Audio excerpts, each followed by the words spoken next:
তুফান সিনেমার দর্শকদের উপর হামলা।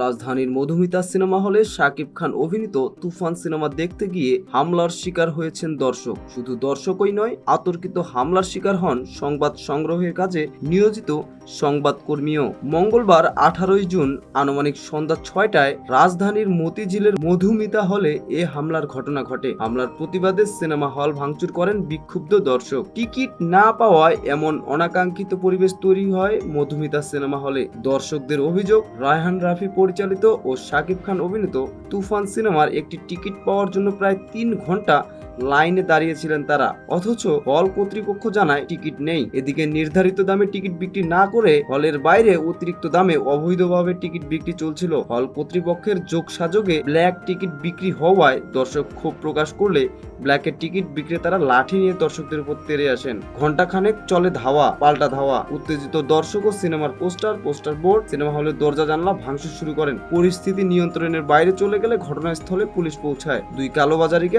আটক করেন। হলে হামলা প্রসঙ্গে মধুমিতা সিনেমা হলের ব্যবস্থাপক পরিচালক নওশাদ সংবাদ মাধ্যমকে জানান, নির্ধারিত আসনের 3 গুণ দর্শক ছিল। দর্শকের চাপ সামাল দিতে না পারাতেই এমন অনাকাঙ্ক্ষিত ঘটনা ঘটেছে।